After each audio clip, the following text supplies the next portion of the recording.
Welcome to Sweet Life Beat Life. We hope this video helps. You start by verifying your MacBook Pro's ports and grabbing the correct cable.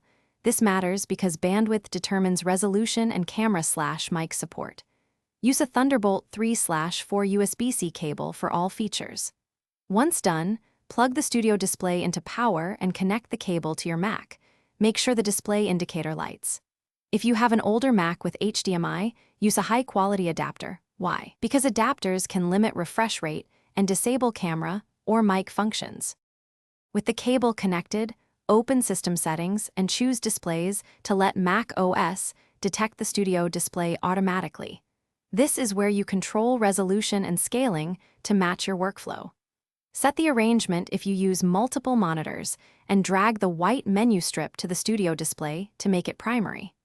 Also toggle True Tone or Night Shift for eye comfort, and check camera and microphone access in privacy settings. These options explain why you might need to allow apps to use the built-in hardware. Finish by calibrating color and saving a display profile so your colors stay consistent across apps. Calibration explains visual differences you may notice. If you run your MacBook in clamshell mode, connect a power source and external input devices to keep the studio display active. If the display shows no signal, first swap the cable to eliminate a bad lead, then reboot your Mac. If that fails, reset SMC or NVRAM.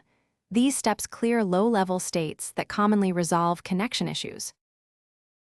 Thanks for watching. Consider subscribing if we helped you.